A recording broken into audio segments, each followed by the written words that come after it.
Welcome to the Samuel Leeds Podcast. I'm Mack. I am a fashion designer and I work very closely with Samuel Leeds with his property business. So today we're going to talk about how to create opportunity and how to surround yourself by first-class people so that you can take yourself to the next level. Mr. Leeds. Mr. Mack. How are you, love? Dude, it's great to be sat with you. I'm very excited.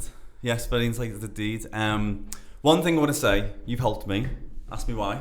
Why have I helped you? Because you said a quote to me that stuck, and I tell everyone this. Basically, I've got another business on the outside of here. Yeah.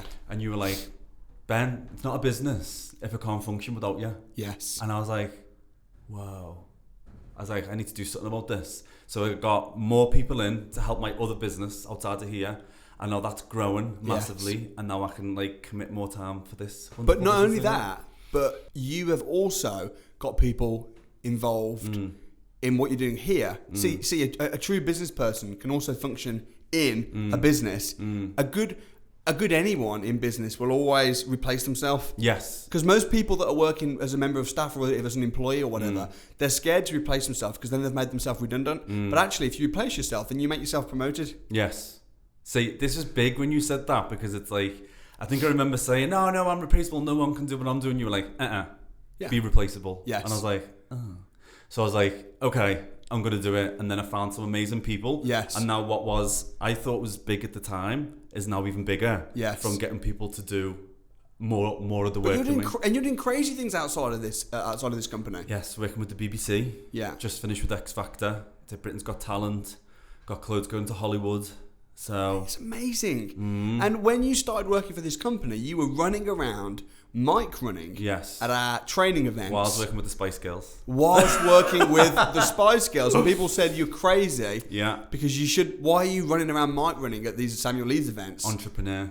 Yeah. And that was something else that I learned from your videos actually, and it's about it's not about the work you're doing, it's about just doing everything you can to make things grow. Yeah. So it was like, I was doing all those wonderful jobs, but I was living my best life, running mics and learning about all the things you were offering. And you said to me intuition. Yes. I did not have to be there, and I still don't have to be here, but I love what's going on. It's so exciting. And you've transformed our company.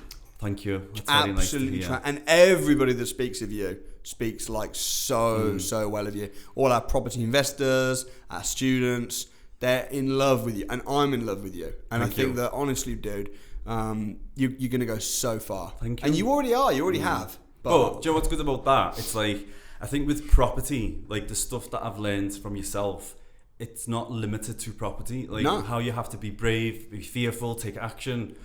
I just applied all the property knowledge that you offer and just applied it to my other business. Yeah. So it was scary to get more designers in and more people, but I did it. And now it's growing and people are doing stuff while I'm doing something else. So it's the stuff that we're teaching is not just for property. It's life stuff. A lot of it is transferable skills. Yeah, 100%. Well, knowing a good business decision, being able to replace yourself, systemize, put power teams in place, work out the return on investment, make profit, make money, sell. I use all this with me other business. Yeah. You can literally apply it. Yeah. But I think how you lead by example is what people might see as a problem. There's not a problem because problems don't exist. It's just, let's make solutions. Yeah. So it's just when you see you give examples of can't do this, can't do that. It's not a can't. It's what can you do? Yeah. How are we going to do it? Let's do it. Yeah. And it's just... How can I? Yes, I always say average people avoid problems, poor people find problems, and rich people solve them. Make me rich. Well, that's it. You problem solver. You're going to get richer and richer. 100%. What is it, do you think? What can you do to get past that fear to make that big step? Because I think that's what holds lots of people back, especially when they think it comes at a big cost or something seems big. What do you do to get over that fear to get to the next step? I think maybe be scared of something else, like not doing it. Oh, yeah. So at the end of the day, life's short and we're going to be dead. We're all going to be dead soon. In 100 years, no one that's currently on this planet will still be on the planet. Definitely in 150 years. They're going to come up with a cure for maybe. Death soon. Maybe. You'll be here 6012 still selling properties. Yeah, but you can't, but you can't bank on it, okay? True. And even tomorrow. So I just think, instead of saying I'm scared to do this because it's going to be a big investment or because it might go wrong, how's about saying what if I don't, what could happen? What are the consequences of not doing it? Yeah. You know? And also positive peer pressure. If you're surrounded by people that are bums and are bringing you down and saying it can't be done, you can't do this, you can't, that are living, you know, then that's going to make it really hard for you to step out. Whereas for me, hanging around people like you and the team, and everyone's a can-do person. Everyone's making decisions, making money. Life is short.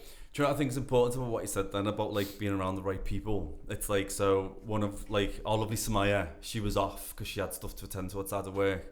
And we texted her, where are you? We want you back in, we miss you. And she literally said she was nearly running to work today because she couldn't wait to get back in. Yeah. Because of that energy. Yeah. And I just think like if you're not around people who are looking at the bigger picture, you're actually doing yourself a disservice. Yeah.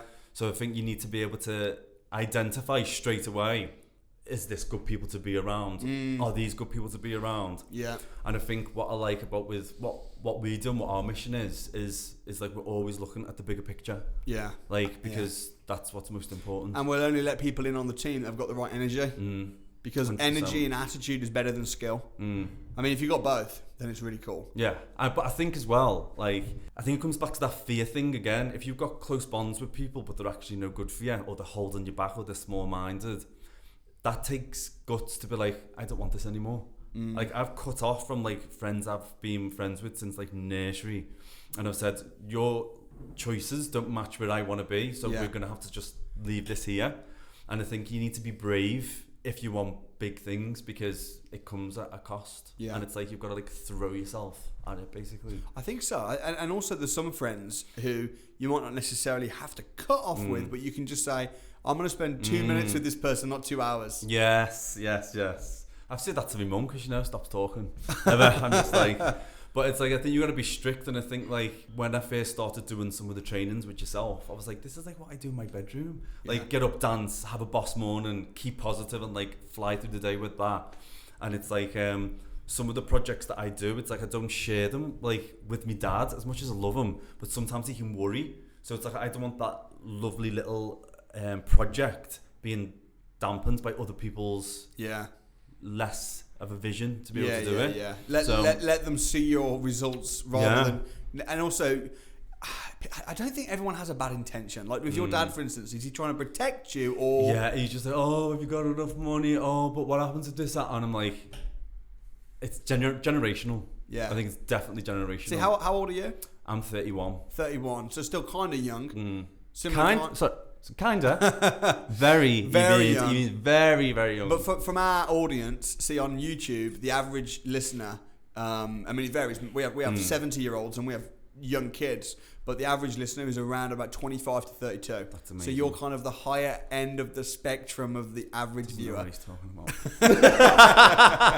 But I mean, I think when people try and hold you back, and of course, man, we come across this all the time, don't we? If people come to the crash course and then most people that come to the crash course have been told at least by one person not to be there, and then they're there and they're like, man, I'm glad I didn't listen. But it's either people that are trying to protect them, or it's people that are just jealous, because when you step out and start kicking ass in life, you just remind those old friends of what they could have been. Actually, good point on that. I was chatting to a fashion consultant a couple of weeks back, and the long story short, said I work for a property investment company, blah, blah, blah. And then it was just like, oh, we've just bought our house. And I was like, I think so. And now what? He's like, no, we're done now. I was like, He's like, you ain't done. I was like, why is that just sitting there? It's like, that ain't growing any money. It's like, that's just there. I was like, and he was fighting his limitations to death. I was like, listen, come and join us and just see what we're all about. But because of like where he was, I would say from like a generational thing, he was just not adamant to learn new stuff. Yeah. He's like, this is how it is. This is how it should be. So, which leads to me question on saying, with you being, because you're quite young yourself, you're like 28. Yeah. Do you find older people are reluctant to listen because they think, oh, you're younger than me, I know what I'm talking about more? Yeah, it's really funny because I've never found that to be the case. And when I started off training, 90% of my audience were over 40. Which a lot of people, they'd be like 50 years old, maybe they've had a little bit of a midlife crisis, or they've gone through a divorce, or they've thought, you know what, this hasn't worked. I'm making decent money, but I'm in the rat race. I got kids now that are leaving home, and they just wanted to change. But now the majority of my audience are more like 20s and 30s, hungry, entrepreneurial, but it's obviously a mixture. Do people... I don't think they really can, because if someone's not earning what I'm earning, then I'm beating them financially. I'm only teaching them financially. I'm not teaching them about life. I'm not teaching them about how to be a parent. I'm not teaching them about how to be anything other than make money in property.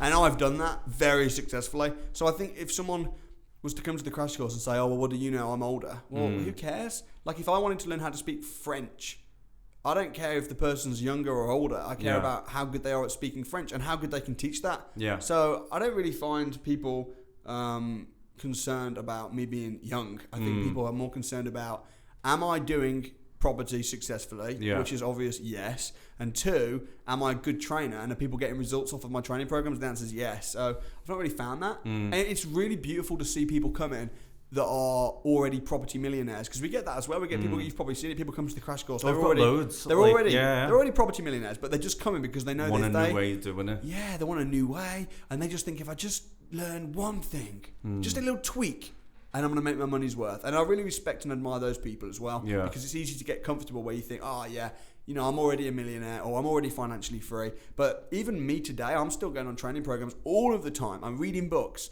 I'm getting trained, because if you're not hungry, Anthony Joshua says, stay hungry and stay humble. I love that. Yeah, I could just see the fear in his face, all the new info I was giving him, and he was just like, he was like, you need to sell this to my wife. I was like, get it down. Bring it. But there was just that, like, you could see he wanted to take on what I was saying of all the potentials, but he was just so scared.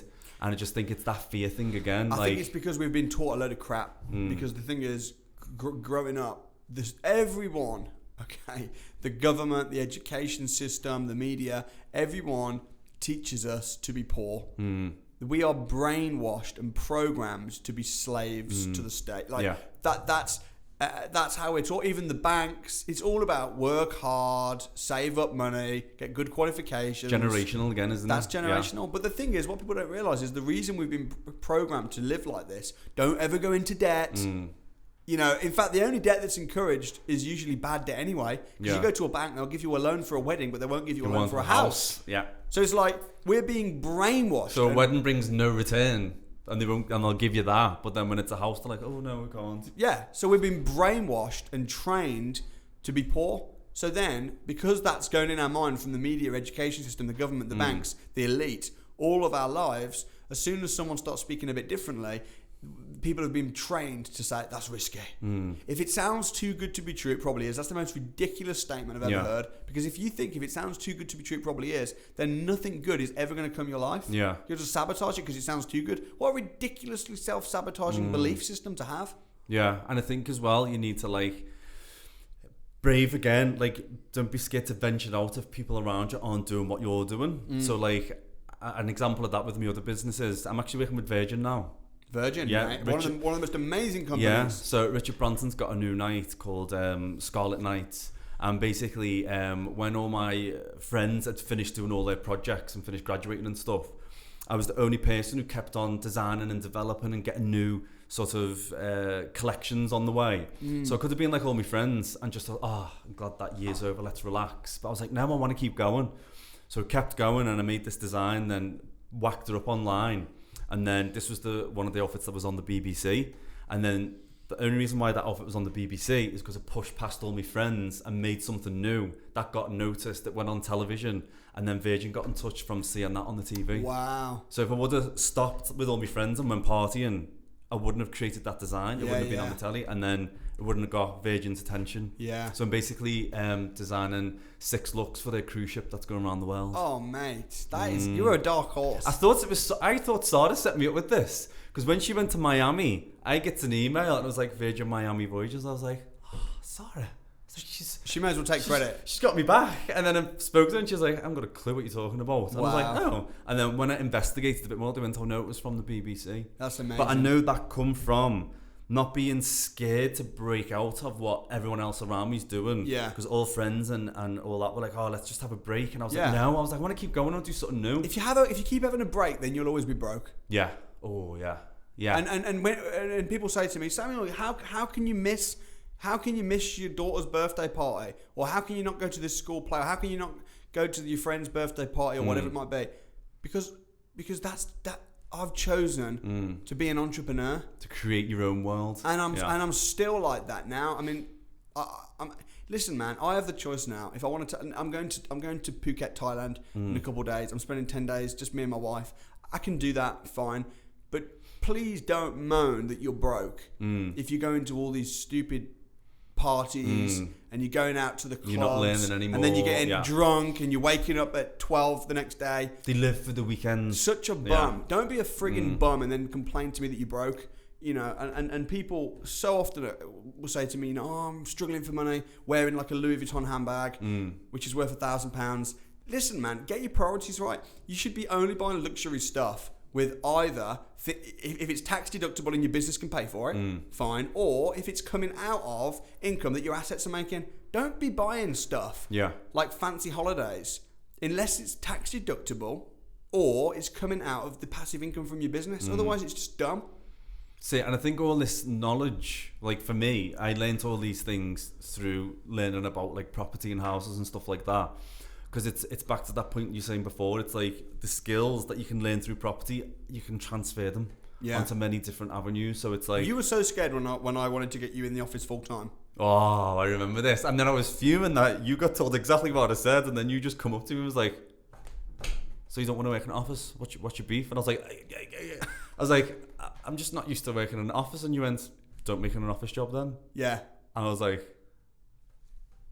see you on Monday at 9 o'clock. Yeah, exactly. Because it's not normally we get turned down from people, but you were like, I don't know if I can do it. Yeah. The reason what happened was you wanted to come and mic run for us. Yeah. Because you wanted to be in the environment. Yeah. And everything like that. Connections. I was worried that would be lost and then it'd become a corporate office job. Yeah. Which is like, it's not. And we were like, we want you. You were so good. And that's the thing. You want to be embarrassingly good. In whatever you do, and you want to be embarrassingly good. Do you know what I mean by that? I'll tell you, right? Tell me. If you want a promotion, don't ask for a promotion. Be so good that it becomes embarrassing for your manager not to promote you. Oh, that's cool. I like that. If you want to do business with someone or do a joint venture partner, don't ask them to give you money. Give them so much advice and value that it becomes embarrassing for them to choose somebody else over you. People say to me, Samuel, how do you get so much business? How do you make so much money? Because I give so much value, it becomes embarrassing for people. Yeah, people. It's like even with the crash course, people say you give too much stuff. Yeah. It's like, no. It's like, this is how we run. Yeah. You want to give them as much as you can. And people sometimes come to me and they say, Samuel, I'm financially free just from your free crash course, your free books, your free YouTube videos. What can I do? Some guy was in today with that, just off a crash course. How can I give back? And I'm like, okay, cool. What is it? They're embarrassed. They're just, I'm going to say embarrassed. Obviously, I'm speaking in a positive way. Yeah. And you were, again, you were coming and mic running, embarrassingly good. Right? I had good trainers on, that's all it was. Embarrassingly good. And then we're like, I think the COO, Sarah, said to me, what do you think of Ben? I said, he's embarrassingly good. She said, let's see if we can get him in full time. She says to me, he said, no, he doesn't want to be in the office all the time. He's got his own things going on. And then I just picked up the phone and said to you, dude, what's happening? And you said, I don't want an office job. I said, well, then come full time, but don't make it an office job. I told this to my mum. Yeah. She was like, you best just start then, hadn't you? She was like, what'd you say to that? But when do you want to get started? You were like, Monday? I'm like, good, I'll see you in the office, bro. But I think as well, like, with the, like, because not many people see what goes on in our offices. So it's like they see everything that goes on at the event. And I think, like, even for me, I was just being observant about it all. But, like, it's okay, let's see if the proof's in the pudding with all this. Because obviously it was like, the mic running was like something I was doing on the side of what I was doing because I had this free time.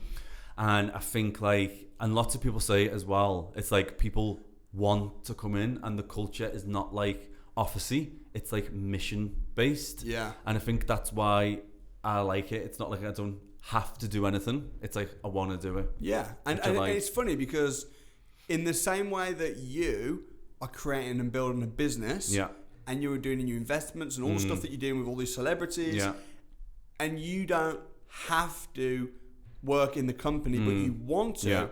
That's our mission for everybody.